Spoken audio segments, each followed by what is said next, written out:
Truth Be Told, a Generation X based fic. Chapter 6, Jubilee's Story. I had been walking with Richard and Penny, or as everyone else calls her, Vet, as they headed into the woods outside the school grounds. I was getting caught up on the events that had happened while Frosty, Paige, and I were at Monet's place for Christmas. Since only Penny and Richard went to the location of the fight since then, I walked with them. Judging by the way Richard carried himself, he wasn't fully all right with things. It was why I stayed quiet until they stopped walking. I looked around for a moment, taking everything in. While I wasn't fully familiar with the woods outside the school grounds at the time, I could sense something was off. I wasn't sure if the woods looked darker or if the place was quieter than usual, but something seemed off about the area. I calmly asked them, "Is this where it happened?" Richard answered me as he removed his glasses. Yes. It was all he had said, and I got a feeling why. He was wiping his eyes, and I could see that he had tears in his eyes.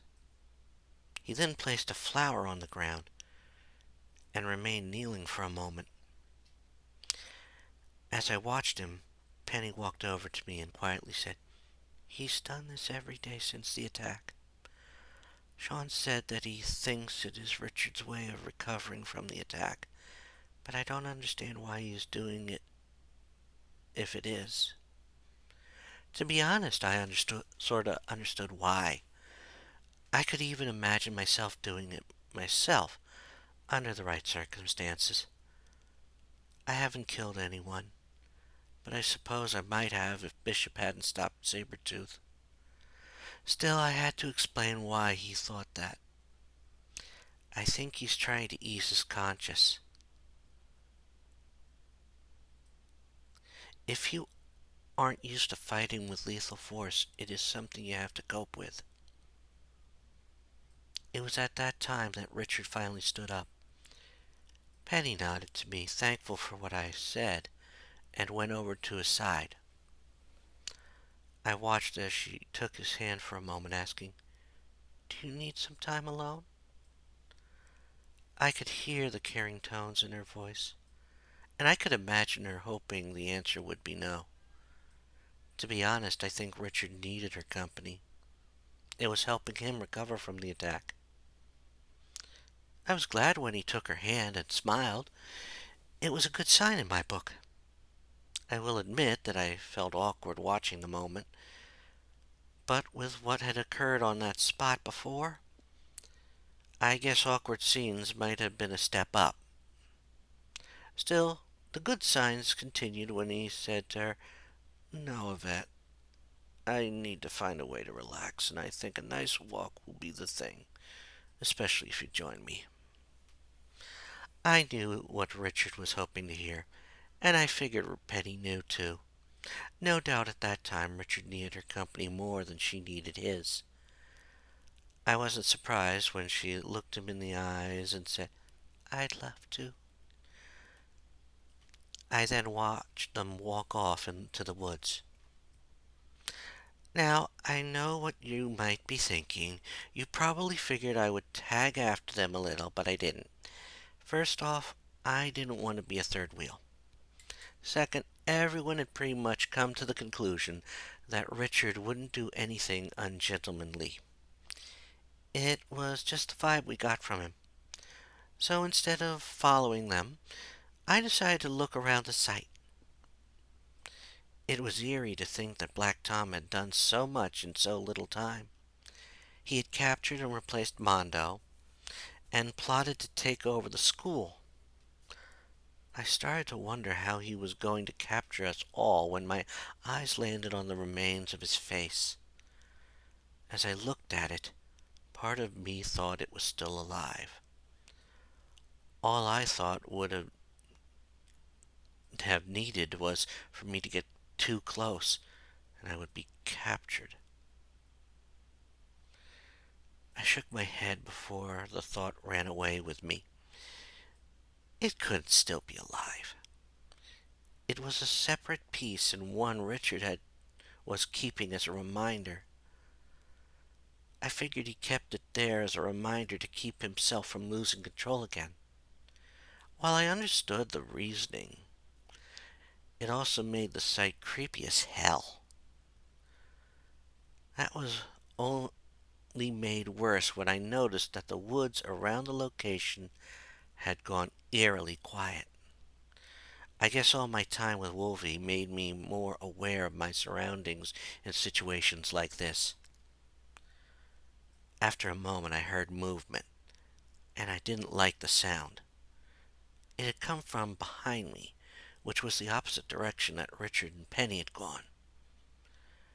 Now, I know Sean had told us that any time we think something strange is happening, we were to contact him or Emma first. But we all know what I did.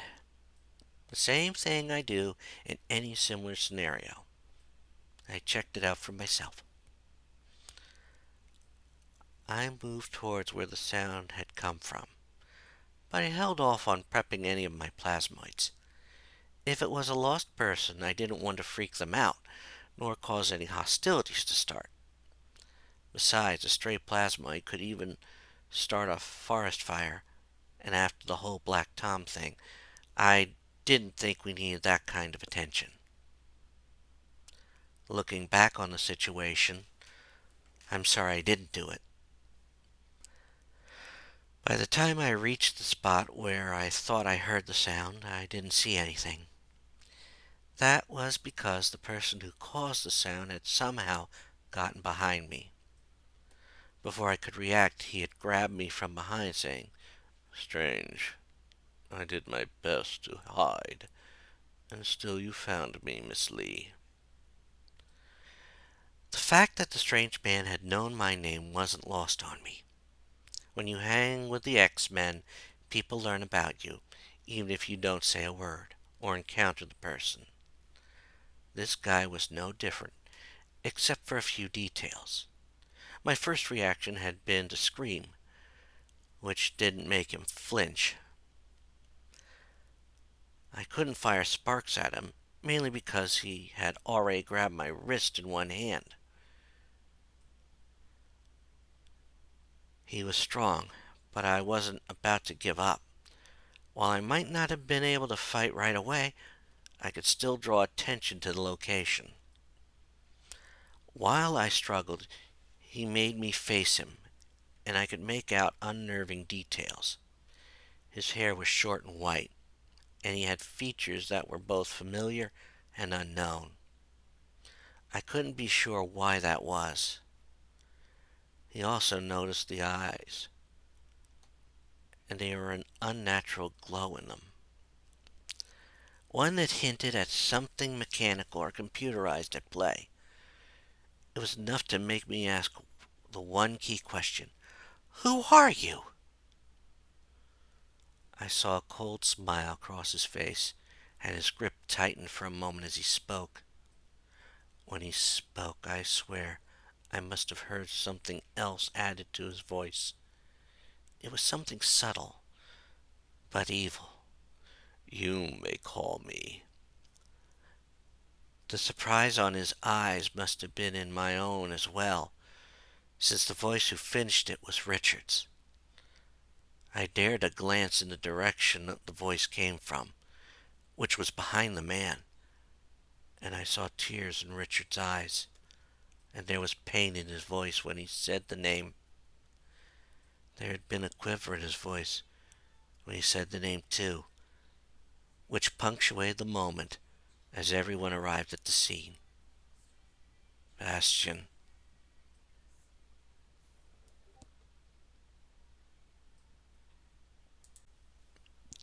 Emma Frost was thankful that Scott hadn't been drinking anything when he reacted to the last word Jubilation said as she finished her part. She really didn't feel like being physically present for what they call the spit take. His reaction was to be expected, though. "Bastion? head of Zero Tolerance, had attacked the school? She had heard that two of the X-Men had managed to infiltrate the organization, finding out how dangerous the group had been. She watched as Jean placed a hand on Sean's arm in an attempt to calm him down. Scott, I have a feeling that the events that happened here are what led to the end of Zero Tolerance. That bit of information had surprised Emma. She had learned a little about Zero Tolerance prior to the trip to Monet's home. She hadn't realized that Bastion's end at the school actually marked the end of the group. She then saw Jean look at the group and heard her ask the question she was sure was on both the X-Men's minds. How did Richard know who Bastion was? It had been a fair question, and she was glad Sean was answering it. Remember how I said that Richard believed he lost a member of his family? At the time of the confrontation, she hadn't fully put all the pieces together. But after hearing about the group's end, the confrontation had a deeper impact than none of them knew, especially now. It was Scott who drew the correct conclusion first. Wait, you're saying that Richard was related to Bastion? That's not possible. Zero Tolerance was shown to be a group of advanced form of Sentinels. More of that confrontation came back to her, and she knew she had to tell the next part of the story.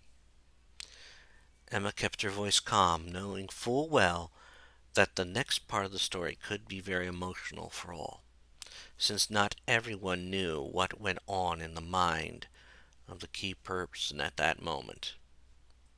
In fact, she addressed the first key point then.